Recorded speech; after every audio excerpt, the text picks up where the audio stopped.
Assalamualaikum warahmatullahi wabarakatuh. Apa kabar teman-teman yang di rumah? Tentunya dengan keadaan sehat dan juga bahagia. Kembali lagi bersama kami podcast Om Mamat dengan slogan kami, problematiku selalu lebih tercerahkan. Nah, kali ini kita bersama narasumber yang cantik dan juga anggun dan juga berprestasi tentunya sebagai mahasiswa ya, Mbak.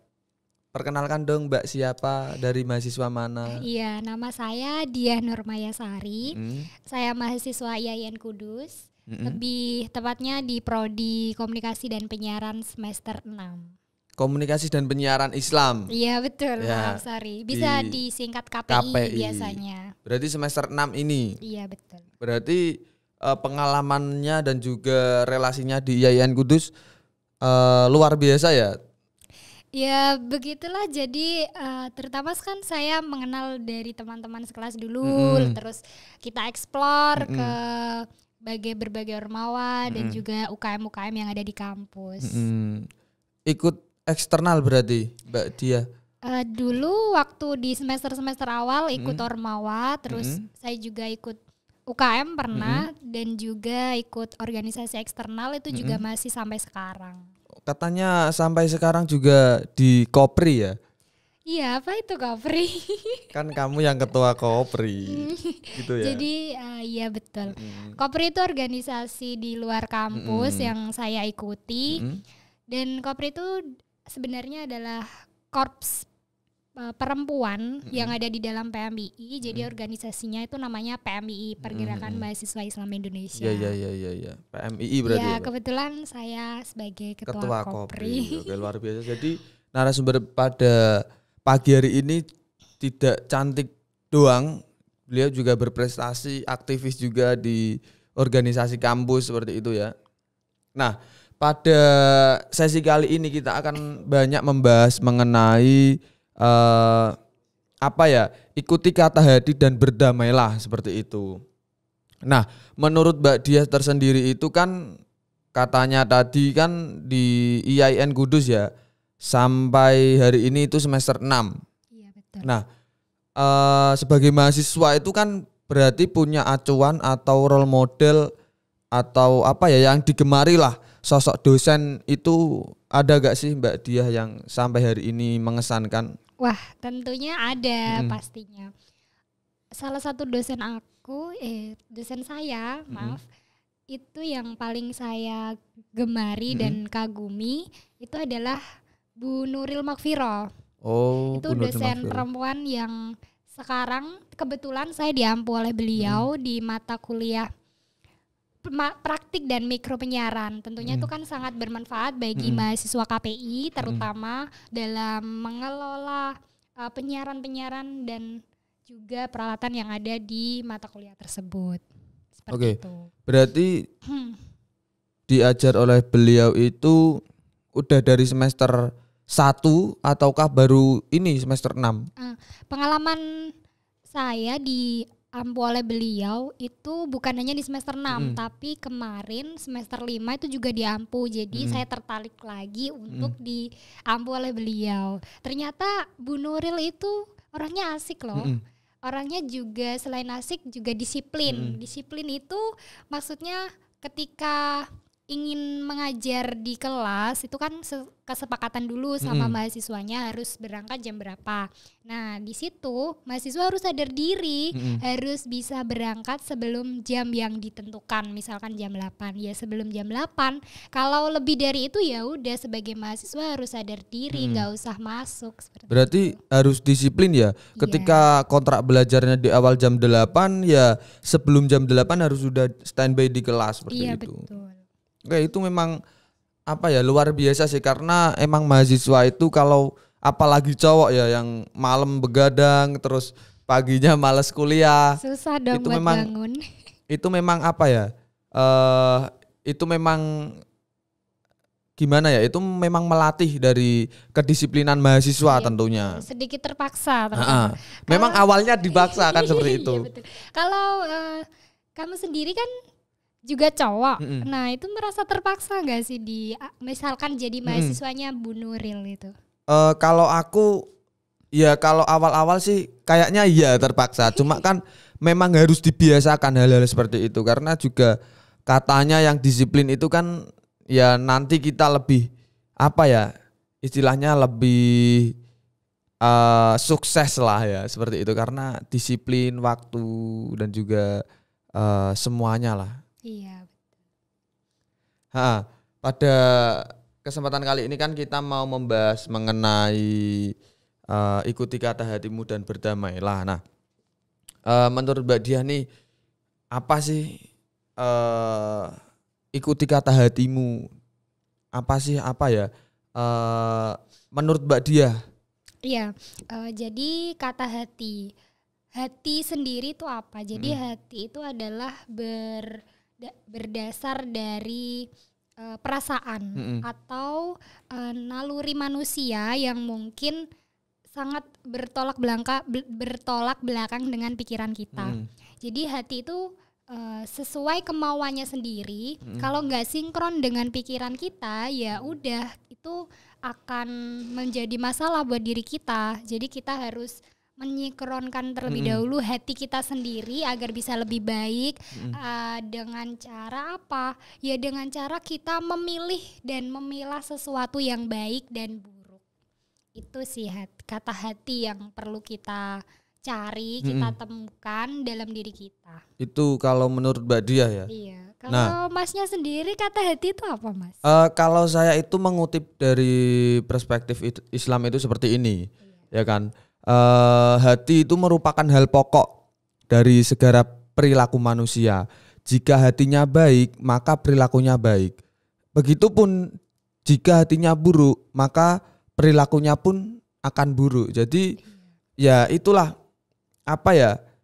pentingnya kita mengetahui hati kita harus selalu berbuat baik, kita harus selalu senantiasa positive thinking kepada orang, jangan sampai seuzon atau menilai orang secara wah orang itu seperti ini, nggak boleh lah. Semua orang itu ada kelebihan dan kekurangannya masing-masing. Iya betul sih, tergantung kita sendiri bisa menyinkronkan hati kita atau tidak.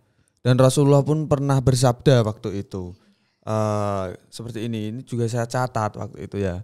3 hal yang membawa pada jurang kebinasaan. Yang pertama yaitu tamak atau kikir ya. Tamak. Yang kedua adalah mengikuti hawa nafsu, selalu diperbudak oleh hawa nafsu. Yang ketiga yaitu ujub atau takjub pada diri sendiri. Wah, saya keren ya bisa menjadi ketua Kopri. Seperti itu ya. Saya kok luar biasa gini ya. Enggak gitu juga.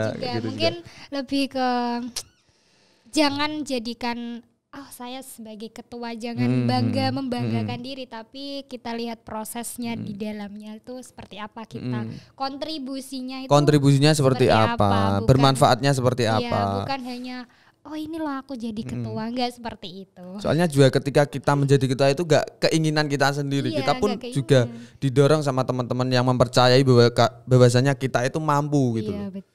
Kita juga harus tunjukkan dong kita mampu, jadi nggak boleh ngecewain mereka gitu. Kita udah dikasih amanat ya jangan lari ya seperti itu. Istilahnya kita tanggung jawab lah ya. Nggak boleh ngilang juga kalau udah dipasrahin gitu. Dan salah satu dosen di Fakultas Dakwah juga itu beliau siapa ya yang mengampu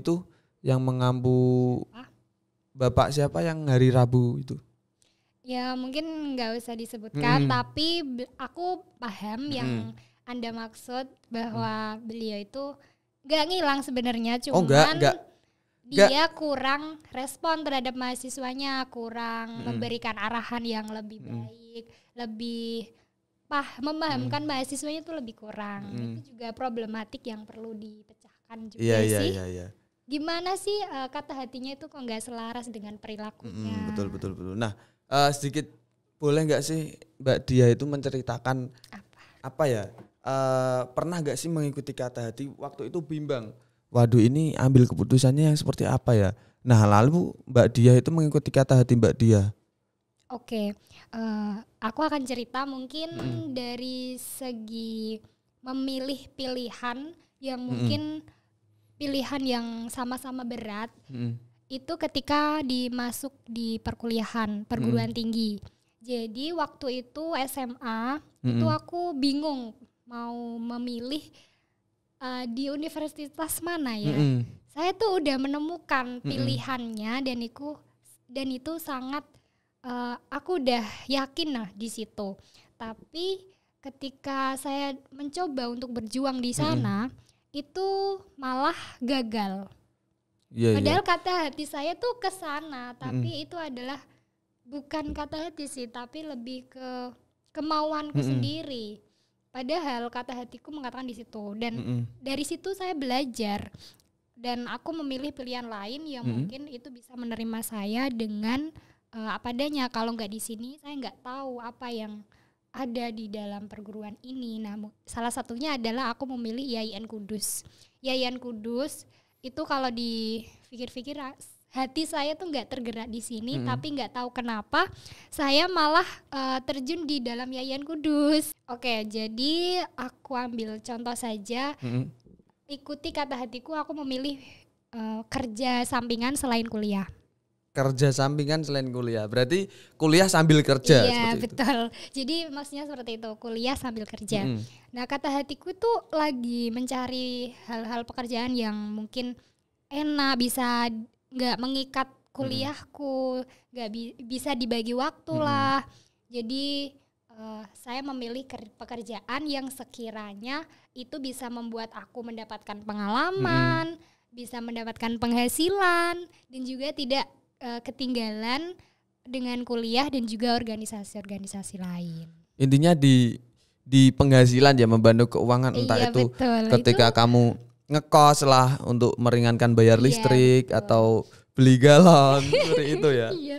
Jadi kayak alhamdulillah saya itu lebih bersyukur banget ketika mendapatkan kerja yang bisa diatur lah waktunya. Bukan pekerjaan itu mengatur saya, tapi saya yang bisa mengatur pekerjaan saya itu. Lewat apa? Ya berkomunikasi dengan atasan saya gitu. Berarti dulunya sempat bimbang ya, ini aku fokus kuliah aja atau? Iya, saya sempat gini, ya udah saya udah mutusin kuliah aja. Kalau udah kuliah lulus kerja udah selesai. Tapi di sisi lain hatiku tergerak atau hatiku lebih condong untuk grow up gitu, grow up untuk melaksanakan ada pengalaman apa ya, saya di kuliah kok gini-gini aja, kok nggak bisa explore diriku. Ya udah aku cari selain organisasi udah dari semester awal. Nah sekarang aku udah mulai semester lebih dewasa, lebih tua. Jadi banyak kebutuhan juga lah ya. Banyak kebutuhan, nanti ada persiapan KKL, PPL dan juga KKN. Nah, itu juga membutuhkan uang. Jadi aku milih kerja itu. Untuk meringankan orang tua juga ya. Iya betul. Kalau Masnya sendiri ini gimana? Masih kuliah aja atau juga ada kerja sampingan atau pengalaman lain yang mungkin bisa hatinya itu mau nuruti kemana gitu? Gitu ya. Bisa cerita sedikit? Sampai hari ini pun juga sebetulnya masih bimbang ya mengenai kuliah dan juga kerja tersebut. Cuma hari ini memang ya fokus kuliah sama aktif di organisasi, cuman itu sih. Gitu. Jadi aktivis juga sama kayak saya. Iya, ikut-ikutan seperti itulah ya untuk mengeksplor diri. Itu sih. Kalau kuliah pulang kayaknya nggak enak gitu loh. Iya, jadi kupu-kupu udah. Kalau aktif di salah satu organisasi atau ormawa atau apa, kan kita ada kerjaan setelah kuliah selain tugas seperti itu. Iya, banyak temennya juga. Nah, itu kan tadi Mbak Diah itu sudah menjelaskan bahwasannya pernah mengikuti kata hati. Nah, berapa persen sih Mbak Diah itu ketika mengambil keputusan itu dengan kata hati? Lebih tepatnya aku pertama riset dulu. Setelah riset itu sudah menentukan berapa persen sih hatiku akan melangkah ke sana. Jadi ketika aku riset di sini, oh ternyata cocok. Ternyata itu bisa membuat saya lebih lebih bisa mengatur waktu. Jadi berapa persen kalau ditanya mungkin 80% itu akan saya lakukan. Jadi 20%-nya itu masih ragu. Ragunya dalam artian apa? Saya belum melakukan. Jadi 20% itu saya singkirkan dulu, saya lakukan dulu, baru tahu, oh ternyata gini ya. Ternyata kerja itu capek. Oh ternyata kerja itu waktuku terbatas. Aku nggak bisa nongkrong sama teman-teman. Tapi nggak apa-apa, itu di sisi lain kan di kerjaan itu juga ada liburnya juga. Jadi dengan teman-teman itu bagaikan apa ya, kebutuhan yang harus terpenuhi. Jadi aku nggak bisa sendirian, saya juga perlu teman untuk bisa aku ajak cerita, sharing pengalaman dan lain sebagainya. Oke, berarti lebih termanage lagi ya. Iya. Kuliah, organisasi, kerja, sama bagi waktu sama temen. Nah kalau boleh tahu itu temen yang di rumah atau temen circle apa?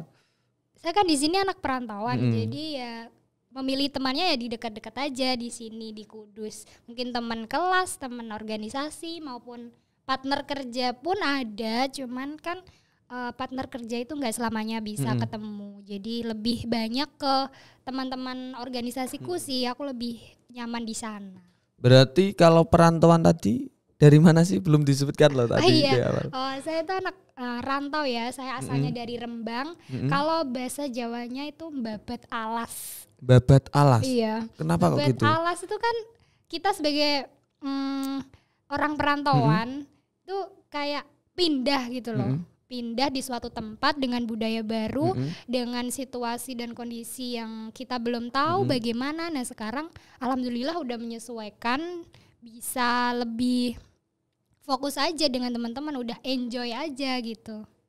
Oke, berarti apa ya, Babat Alas itu penyesuaian lah ya. Betul. Dari kota Rembang ke Kudus. Iya, gitu. kalau Masnya sendiri dari mana? Babat Alas juga enggak? Kalau saya itu dari Pati. Pati ke Kudus, Babat Alas juga berarti. Di sini laju di naik motor atau ngekos? Ya ngontrak sih, saya ngontrak. Oh ngontrak, berarti ngontraknya nggak sendiri? Nggak sendiri, sama teman-teman, 10 orang itu. Nggak apa-apa sih. Itu memang tips untuk mahasiswa baru ya nanti. Daripada ngekos nih, mending ngontrak. Kenapa sih? Kenapa? Kok seperti itu? Misal ya, kalau ngekos itu 1 bulan kita 500.000 ya. Nah itu ketika 1 tahun kan kita 5 juta lebih ya 1 orang. Nah kalau kita ngontrak itu ya 10 juta lah, kita bagi 10 orang berarti 1 orang cuma 1 juta kan, lebih ringan ya. Gitu ya. Betul sih, itu recommended. Recommended banget itu emang. Nah sejauh ini Mbak Diah itu kesibukannya apa? Ya itu tadi, dari kuliah, terus organisasi, dan juga kerja. Kuliah, organisasi, kerja? Iya. Iya. Oh iya, udah disebutkan ya tadi ya, kuliah, organisasi, kerja. Oke, seperti itu ya. Berarti apa ya, Mbak Dia memang dari Bu dosen beliau, Bu Nuril Mahfiroh, kan udah diajari bagaimana cara memanage waktu dengan baik ya. Jadi antara kuliah, organisasi dan kerja itu ya udah terbiasa lah dari diajari oleh beliau Bu Nuril gitu, seperti itu ya. Memang luar biasa. Oke. Nah, seperti itu teman-teman, karena ini kita udah mau closing ya. Karena waktu kita juga durasinya sudah habis, maka dari itu cukup seperti itu perbincangan kita. Nanti kita ketemu di sesi selanjutnya. Nah, ada gak sih closing statement Mbak Diah untuk mahasiswa semuanya dan juga nanti mahasiswa baru? Ada sedikit. Statement dari saya adalah sebagai mahasiswa itu harus explore di organisasi maupun di luar organisasi. Jadi sebagai mahasiswa itu adalah hal yang lebih luas, lebih luas jaringannya untuk kalian explore banyak pengalaman yang ada di perguruan tinggi ini. Kita nggak boleh diam aja, nggak boleh hanya kuliah aja, tapi kita manfaatkan waktu untuk explore sebanyak mungkin pengalaman. Seperti itu. Seperti itu. Jadi diingat-ingat teman-teman yang di rumah, petuah dari beliau Mbak Diah itu seperti itu, diingat-ingat dengan baik. Dan terima kasih sudah mengikuti dari awal sampai akhir. Dan jangan lupa like, komen, dan juga share. Subscribe juga, share sebanyak-banyaknya, karena kita juga ini ibaratnya kita siar ya. Karena kita juga bicaranya tadi tentang hal-hal positif, tentang ikuti kata hati seperti itu ya. Nah, jangan lupa tetap dukung kreativitas kami dengan subscribe tentunya, dan like dan komentar yang positif tentunya. Nah, oke, kurang lebihnya dari kami selaku host, narasumber, dan juga kru yang di balik layar itu pamit undur diri, kurang lebihnya mohon maaf. Wassalamualaikum warahmatullahi wabarakatuh.